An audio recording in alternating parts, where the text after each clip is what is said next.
boleh cerita sedikit tentang kronologis dari permasalahan yang dihadapi sekarang? Sebelumnya, Assalamualaikum warahmatullahi wabarakatuh. Terima kasih untuk para kerabat kami ya, teman-teman yang ada di sini, dan juga saya Sintiara Alona didampingin oleh kuasa hukum saya yaitu advokat di 9 Bintang. Di sebelah kanan saya ini adalah Bang Anggi, sebelah kiri saya ini adalah Bang Adit, yang mana beliau sangat membantu saya. Kiranya dugaan penipuan perihal mobil ya, yang mana saya merasa dirugikan, yang mana orangnya juga yang sudah saya selidiki. Bukan cuma saya aja ya korbannya, yaitu ada 5 orang, cuman lolos terus ya.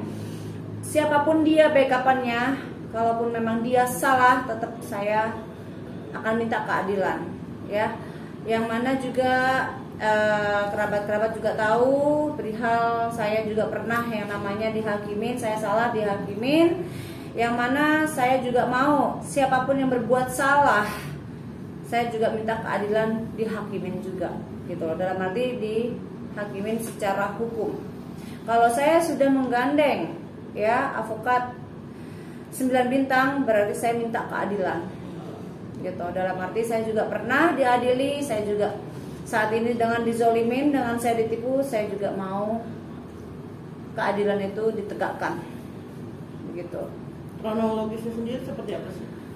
Kronologisnya sebenarnya lebih ke perayuan ya, saat itu di bulan Februari ya, di bulan Februari lebih ke rayuan ya, yaitu adalah perihal PPKB, minta tolong, dan saat itu saksinya juga ada ya. Saya bilang saya tidak butuh duit untuk suntikan dana, itu mungkin nanti kalau misalkan saya perlukan. Saat itu saya bilang seperti itu.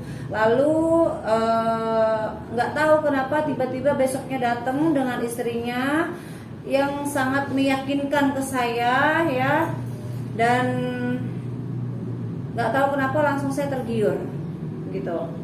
Jadi di saat itu memang saya kan sibuk ya, jadi laporannya saya dibantu oleh kuasa hukum saya Bapak Adit, yang mana diketuai oleh kuasa hukum saya yaitu adalah Bang Anggi gitu. Rayuannya seperti apa gitu? Mungkin atau boleh tolong? Ya, baik, mungkin kita tambahkan ya.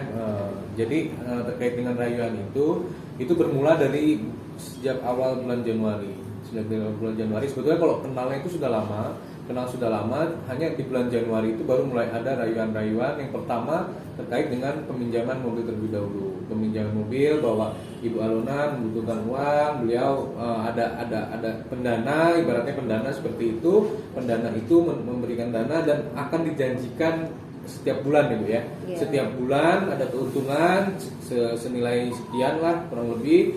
Nah, selama 3 bulan itu sudah hampir selesai. Akhirnya ibu ini masih ingin meminta untuk biaya-biaya lain karena ada kebutuhan dari Ibu Alona, sehingga adalah tawaran bahwa mobil ini akan dilakukan penjualan.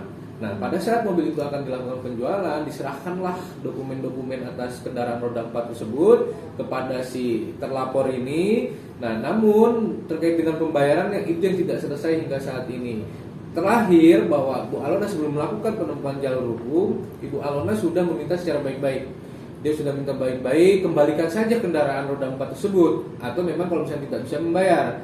Namun kemudian hingga saat ini Ibu Alona tidak mengetahui di mana kendaraan roda 4 tersebut, dan uang atas penjualan terhadap kendaraan roda 4 tersebut pun tidak diberikan hingga saat ini. Nah, dari situ baru Bu Alona kami dampingi terkait dengan proses permasalahan hukum yang sedang dihadapinya. Seperti itu. Artinya berapa kerugian, berapa nominal, berapa ratus juta? 350 juta. 350 juta. Artinya kenapa kamu berpikir kok tiba-tiba kamu mengasih ke BPKB, STNK, semua kamu kasih? Pertama memang iya sih, saya berikan itu BPKB, dia butuh bantuan. Nanti kalau misalkan saya nggak ada yang bantu saya, ini nanti yang ada investor saya akan pergi semua.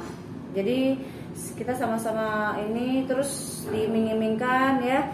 Nanti saya akan kasih uang di depan selama 3 bulan, yaitu adalah 7,2 dikali 3 bulan ya. Yang seharusnya udah selesai di bulan 2 Mei. Nah, keuntungannya itu dikasih terus, belum lagi nanti akan ada keuntungan lebihnya lagi gitu kan. Lalu setelah udah jatuh tempo haknya, sebelum ya di bulan April tanggal 22 ya, itu mobil di DP 55 juta, mobil BMW saya. Setelah itu cicilan di tanggal kurang lebih di tanggal berapa ada kok semuanya itu dicicil lagi 10 juta. Setelah itu dia menghilang begitu. Dan di situ dia merasa karena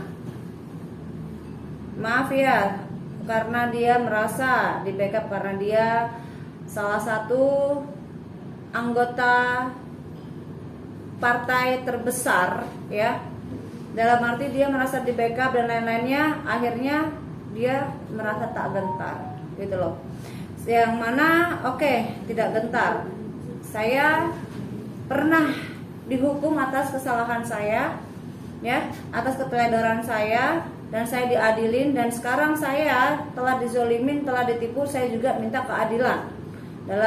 Dalam hukum memang saya buta hukum ya, walaupun saya korban, saya buta hukum, maka itu saya meng-hire avokat 9 bintang. Kenapa? Saya untuk membantu dengan ini semua. Jadi ya dibantu oleh Bang Anggi, dibantu oleh tim yang ada di 9 bintang ini. Laporannya Hubungan Mbak sendiri sama pria itu apa sih sampai Mbak mau ngasih?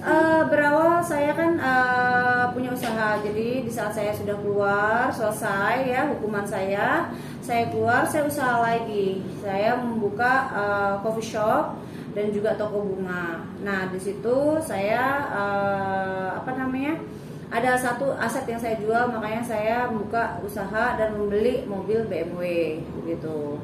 Jadi di saat itu saya lagi butuh uang, makanya pernah saya kenal dia itu karena saya berawal dari saya menggadaikan BPKB. Setelah saya sudah ada uang cair dari event organizer saya tebus lunas. Setelah itu bulan Februarinya itu dia menelponin saya terus, besoknya tiba-tiba dia datang dengan istrinya atas nama dia Dinda ya, Dinda atau Dian? Dina. Atas nama Dina. Nah disitulah dia istrinya juga meyakinkan saya dan apa-apa, pokoknya omongan mereka itu kayak meyakinkan saya, wah daripada BPKB nganggur, kalau memang BPKB bisa bekerja mencari uang, membantu untuk suntik, namanya orang usaha kan pasti ada suntikan dana ya, bila mana kalau misalkan masih sepi, apalagi kalau misalkan usaha awal-awal ya, itu udah pasti gitu kan. Dari bujuk rayunya saya merasa wah untung nih, tapi ternyata akhirnya seperti ini gitu. Laporannya sendiri itu dari kapan sih Bang? Jadi atas kronologis tadi yang disampaikan oleh Ibu Alona terkait dengan peristiwa yang telah dialaminya, kami sudah melakukan laporan polisi atas dugaan tindak pidana yang dilakukan oleh tadi yang disampaikan Saudara S dan Ibu D.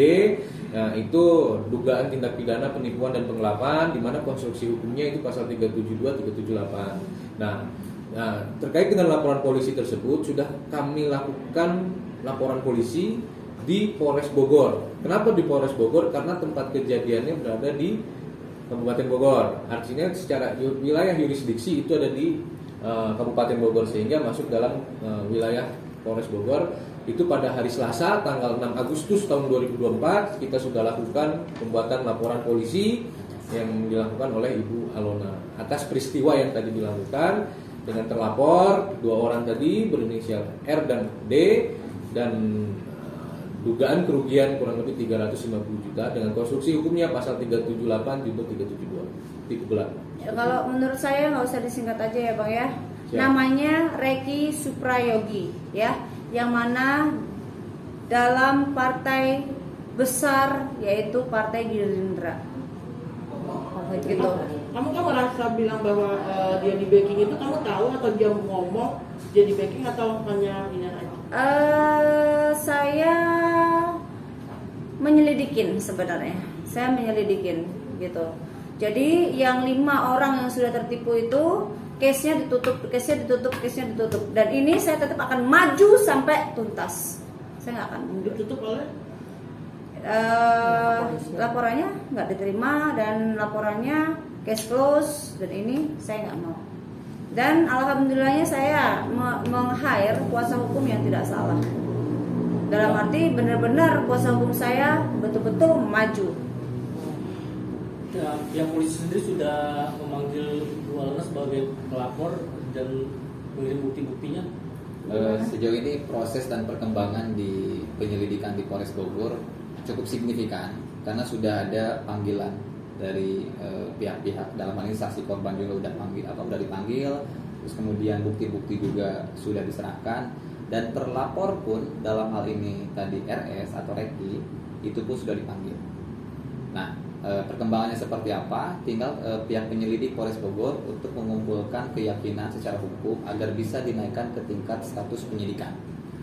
Karena hari ini baru penyelidikan, karena laporan polisi ini baru kita lakukan di bulan-bulan kemarin ya.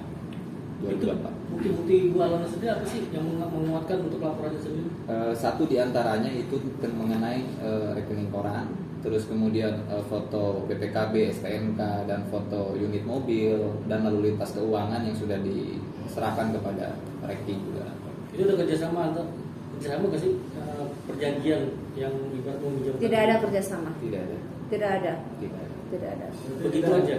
Ya, karena kan sesungguhnya Ibu Alona ini dalam keadaan butuh waktu itu datang orang yang sebetulnya pada waktu itu juga orang ini sebetulnya dalam keadaan lagi mencalonkan dirinya di legislatif wilayah Kabupaten Sukabumi gitu. Jadi disitulah modus yang dilakukan oleh pihak RS kepada klien kita. Di situ kurang lebihnya. Untuk Titra sendiri pekerja memang sudah menjadi anggota atau masih warga atau gimana? Sejauh dari informasi dari yang kita dapatkan, ya memang dia udah terdaftar di salah satu kader dan bahkan dia dicalonkan sebagai calon anggota legislatif di wilayah Kabupaten Sukabumi. Tapi sebelum ini terjun menjalankan kapasitas pekerjaannya apa? Kita kurang Kalau tahu. yang saya lihat ya itu di karyawan BUMN. Tapi ini suami istri, profil apa yang dugaan ini? Ya, dugaannya ini adalah suami istri karena yang datang merayu saya itu adalah berdua. Rayu dengan mengkasih BPKB. Merayu itu ya tadinya saya nggak mau ditelepon, nggak mau, besoknya datang gitu loh. Terus ngobrol akhirnya saya tergiur. Nggak tahu saya apa ya, lillahi ta'ala, mudah-mudahan nggak kena hipnotis ya. Dalam arti saya tergiur, ya namanya siapa sih yang nggak mau usaha yang menguntungkan gitu kan. Kita kan namanya juga basic saya memang usaha ya, siapa sih nggak mau yang menguntungkan. Tapi ternyata bukannya untung malah untung. Mbak Lona, Ya. setelah dilaporkan seperti ini, ada nggak itikat baik dari pihak terlapor mungkin untuk mediasi atau seperti apa? Seperti yang kuasa hukum saya, Pak Adit yang sudah tadi menjelaskan, saya sendiri sudah mencoba untuk memusyawarahkan yang mana sebelum saya meng-hire kuasa hukum saya, yang mana saya dijanjikan palsu terus, yang mana alasannya 1000 alasan, yang mana saya dibohongin dan saya merasa capek untuk dibohonginnya A, B, C, A sampai Z ya. Jadi saya lebih baik udah saya diam dan biarlah kuasa hukum saya yang lebih tahu hukum yang berjalan. Untuk BPKB sendiri digadainya ke bank atau mobilnya sendiri masih ada? Berawal kenalnya memang menggadaikan BPKB, lalu di saat saya kan juga ada event organizer, WO ya, wedding organizer ya, yang mana itu sudah cair, saya tebus. Setelah saya tebus kan dari saya. Nah setelah itu di bulan Februari itu dia menelponin terus saya untuk bantu BPKB gitu loh, masalah BPKB aja. Jadi usaha di dalam BPKB ya, BPKB tersebut cuman saya saat itu sebenarnya saya nggak butuh uang, cuman mereka datang berdua. Nah meyakinkan saya, benar-benar meyakinkan, akhirnya saya ambil BPKB tersebut, saya serahkan tanpa ada surat tanda terima. Tapi CCTV ada. Salah satu rayuannya itu apa sih? Yang dijanjikan sama si keuntungan adalah 300 juta nantinya. itu dibentuk apa? Uang. Kerjasama? Bukan lebih kerjasama sih, lebih Investasi. menguntungkan ya. Di awal itu saya menerima ya 7.200.000 dikali 3 itu kurang lebih 26 atau 26 juta, 21 juta 600 lah kurang lebih ya di situ ya. Itu memang ditransfer ke rekening saya, dan itu rayuannya juga nanti setelah ini nanti akan ada lagi karena sudah membantu saya, yang mana investor saya akan lebih yakin kepada saya, maka nanti fee-nya pun akan saya bagikan bagi dua ya, kurang lebih ratusan juta. Siapa sih yang nggak mau begitu loh. Itu kan namanya BPKB, terus mobil dikasihnya bagaimana? Jadi di seharusnya di bulan tanggal 2 bulan Mei itu seharusnya BPKB dikembalikan.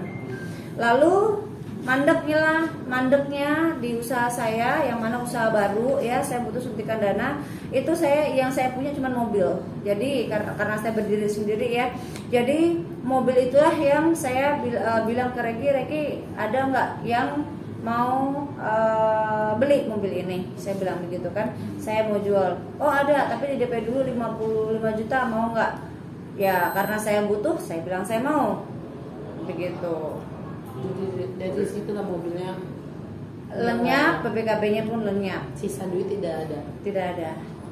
Tapi tetap mau langsung proses sampai selesai, tetap laporan. Iya, karena dari musyawarah saya ya sudah berbulan-bulan tidak ada sedikit pun etikat baiknya, maka dari itu saya lelah, saya minta bantuan ya, saya datengin ke kantor advokat ya 9 bintang, yang mana saya bertemu dengan Pak Adit, Pak Anggi sebagai ketua di advokat 9 bintang. Saya konsultasi dan lain-lainnya, yang mana saya minta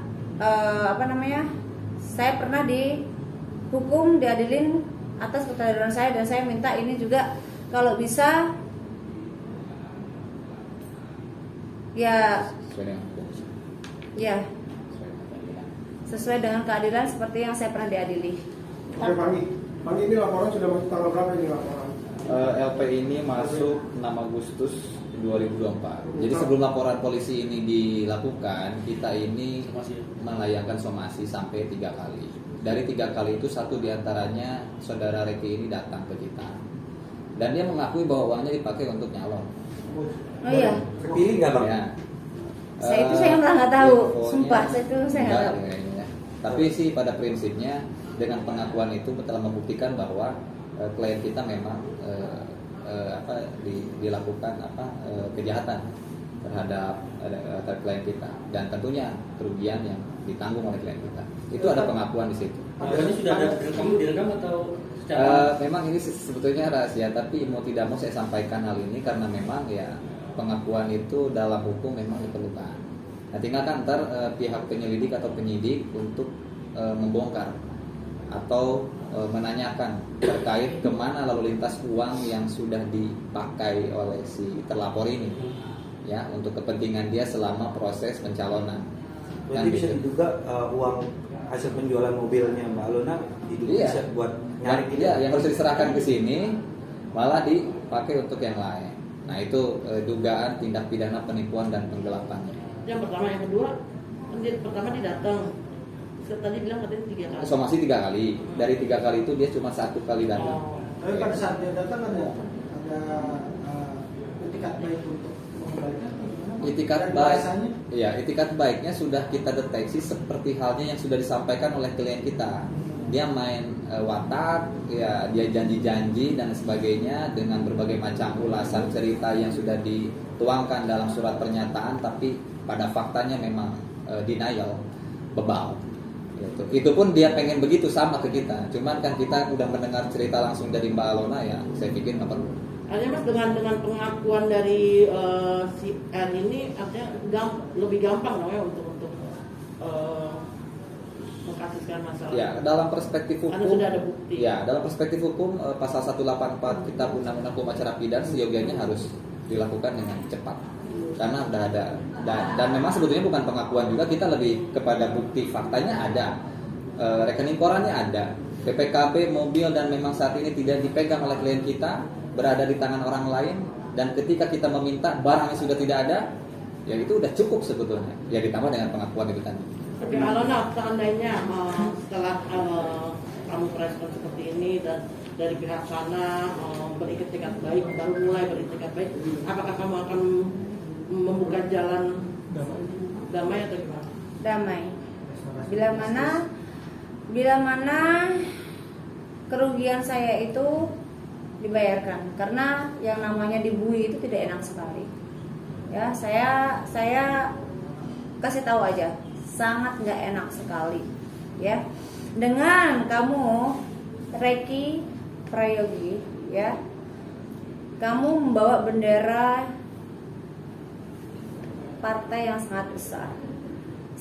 Dengan kamu seperti ini, satu, menyemarkan nama baik partai kamu. Kedua, kamu menyemarkan diri kamu sendiri, menghancurkan diri kamu sendiri. Kamu menghancurkan saya sampai kafe saya tutup, dan saya juga akan menghancurkan kamu. Kalau ini jadi pembelajaran buat kamu nggak sih? Kan mungkin dulu juga sering pernah kejadian kan, beberapa kali kena penipuan, kegelapan. Nah ini sekarang terjadi lagi. Ini kamu nanti kedepannya bagaimana sih ketika memilih teman atau melihat orang gitu, biar tidak terjadi lagi? Kalau saya akan lebih konsultasi kepada kuasa hukum, yang mana sekarang kan saya ya punya usaha, yang mana saya mempunyai kuasa hukum di 9 Bintang. Pasti kedepannya saya akan lebih konsultasi lagi, biar tidak ada hal-hal yang tidak diinginkan lagi gitu. Karena kan memang saya buta hukum. Bila mana kuasa hukum saya bilang yes, saya akan lakukan. Bila mana tidak, saya tidak akan lakukan. Itu antipasti saya. Pak,